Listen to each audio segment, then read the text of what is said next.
নাম অপরাধ কোথায় হয়? এই যে আপনারা হরিবাসরে বসে আছেন, হরি নাম সংকীর্তন আস্বাদন করছে, শ্রবণ করছে। মনে করুন আপনি মন দিয়ে শুনছেন, আর আপনার পাশের জনের হয়তো এবার ভালো লাগছে না, উঠে চলে যাবে। ভালো লাগছে না, সে চলে যাবে। আচ্ছা, যার ভালো লাগছে না সে চলে যাক, ক্ষতি নেই, কিন্তু সে আবার একা যাবে না। সে যদি আবার দু চারজনকে সঙ্গে করে লইয়ে যেতে চায়, এটা সত্য। হ্যাঁ, একা যাবে না, সে আবার দু চারজনকে সঙ্গে করে লইয়ে যাবে। আরে আপনার ভালো লাগেনি, আপনি চলে যান, কিন্তু তারা তো মন দিয়ে শুনছে। আপনি তাদেরকে কেন বলছেন এই চল, এই চল? এখানে হয়ে যায় নাম অপরাধ। এই যে নামে বাধা দেওয়া, আরে সে তো নামটা শুনছে, এই যে নামে বাধা দেওয়া, এটা হয়ে যাচ্ছে নাম অপরাধ। হরিবাসরে আরো নাম অপরাধ কোথায় হয়? যারা কীর্তন শুনতে এসে গল্প করে, যারা অন্য মনস্ক হয়, যারা এদিক ওদিক চেয়ে বেড়ায়, সেখানে হয়ে যাচ্ছে নাম অপরাধ। আরে একটা কথা জেনে রাখুন মা, আমাদের সংসার জীবনে কাজে লাগলে যে ভুলটা আমরা সব সময় করে থাকি,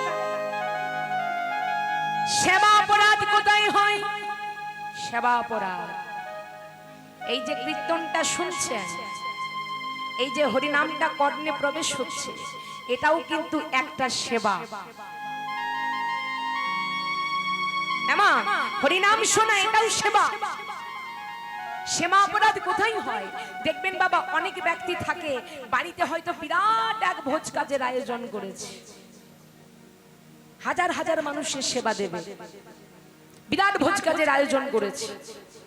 তা দেখবেন মা, বাড়িতে যদি আপনি কোনো ভোজ কাজের আয়োজন করেন, দেখবেন আপনার দুয়ারে দরজায় দু চারজন ভাট ভিখারি এসে দাঁড়ায়। ভাই আসে, আপনাদের এদিকে আসে, আসে। তাদেরকে কিন্তু আলাদা করে নেমন্তন্ন করতে হয় না, আপনার দরজায় এসে দাঁড়াবেই। তা অনেক ব্যক্তি থাকে ওই হাজার হাজার মানুষের সেবা দিয়ে দেয়, কিন্তু ওই চারজন ভিখারি যে এসে দাঁড়ায়, ওই চারজন ভিখারির সেবা দিতে পারে না, দূর দূর করে দাঁড়িয়ে দেয়। কেন না? তারা শুধু ভিখারি বলে। সে একবারের জন্য ভাবে না যে আমি 1000 মানুষের সেবা দিলাম, কিন্তু ওই চারজন ভিখারির সেবা দিতে পারলাম না, এই সেবার ফল কিন্তু আমার সব বিফলে চলে গেল। কারণ বলা তো যাই না বাবা, ভগবান আপনার দরজায় কখন কোন রূপ লইয়ে নেমে আসবে।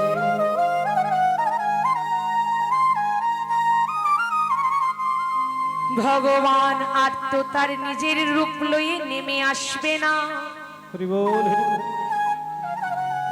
আমরা কথাই কথাই বলে থাকি অতিথি হচ্ছে নারায়ণ স্বরূপ, আর নারায়ণ হচ্ছে স্বয়ং ভগবান।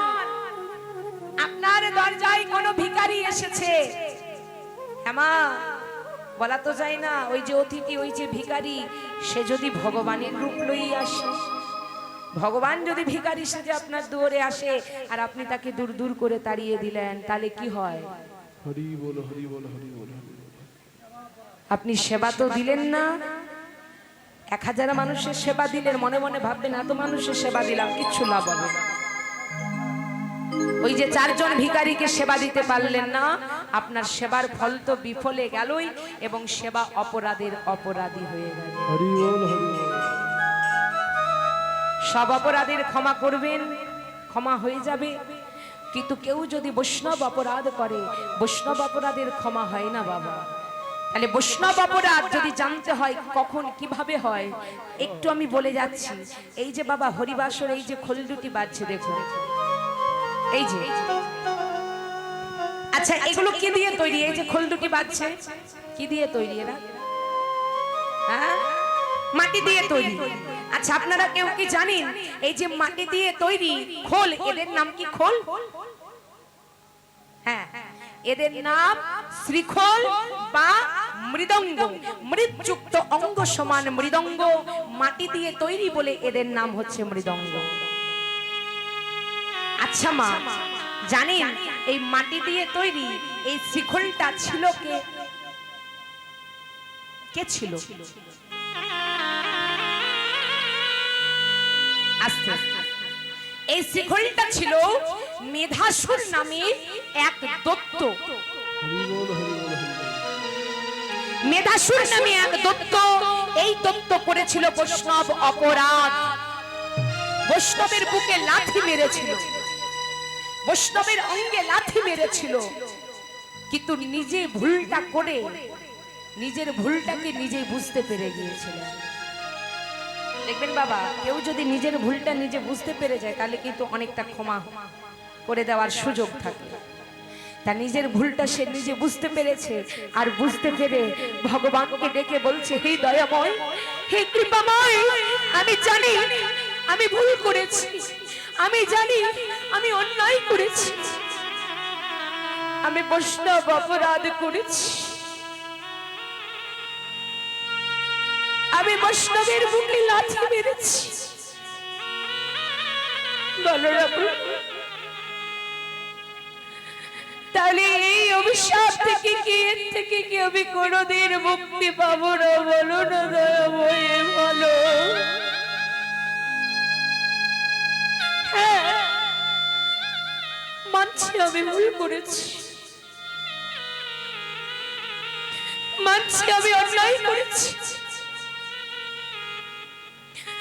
মানছি আমি বৈষ্ণবের বুকে লাথি মেরেছি, আঘাত করেছি, তাকে কষ্ট দিয়েছি। বলো না প্রভু, বলো। এর থেকে কি কোনোদিন আমি মুক্তি পাবো না? এর থেকে কি কোনোদিন উদ্ধার হবো না? বলো না দয়াময়ী, বলো। ভগবান বলেছিলেন, শোনো শোনো, এই অভিশাপ থেকে তুমি মুক্তি পাবে, এর থেকে তুমি উদ্ধার হয়ে যাবে। যেহেতু তুমি নিজের ভুলটাকে নিজে বুঝতে পেরেছো, এর থেকে তুমি মুক্তি পাবে, উদ্ধার হয়ে যাবে। কোন দিন জানো? যেদিন আমি হরিনাম সংকীর্তন করবার জন্য সকলের দ্বারে দ্বারে ঘুরে বেড়াবো, আর সেদিন তুমি এই খোল রূপে এসে আমাকে সহযোগিতা করবে, সেদিন তুমি অভিশাপ থেকে মুক্তি পাবে, উদ্ধার হয়ে যাবে। তাহলে শিখলটাকে পেলাম কি করে? না, এই যে বাবা মেধাসুর নামে দৈত্য ছিল, সেই দৈত্যের সমাধির মাটি থেকে হয়েছিল এই শ্রীখোলের জন্ম।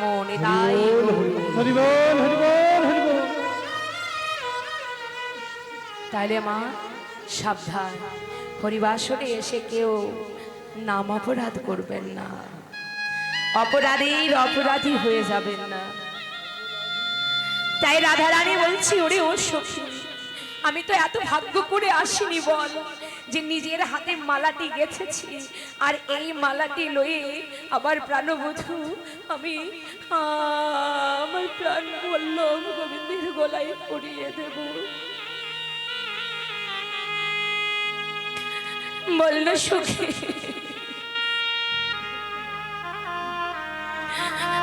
আমি তোর সেবা করে আসিনি রে,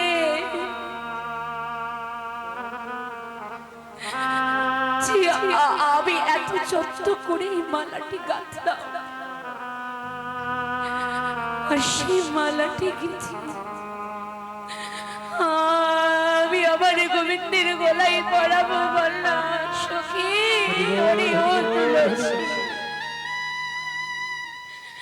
সখী তুলসী, এক কাজ কর, এই দেখ তুলসী, এই দেখ আমি কত যত্ন করে কত সুন্দর করে গোবিন্দের গলায় পরাবো বলে মালাটি গেঁথেছি, শোন না, এই মালা লয়ে তুই যা আমার গোবিন্দের গলায় পরিয়ে দিয়া আয়, আর দেখে আয় আমার প্রাণবধূ, আমার প্রাণবল্লভ কেমন আছে। আমার মনে হয় আমার প্রাণবধূ, আমার প্রাণবল্লভ ভালো নেই। বৃন্দা সখী তুলসী রাধা রানীর হাতের সেই গাথা মালাটি লয়ে আজ চলে আসছে প্রাণ গোবিন্দের গলায় পরাবে। কেমন ভাবে জিতি কো জড় গতি বিদায় গৌর হরি বল হরি বল। জিতি কো জড় গতি হর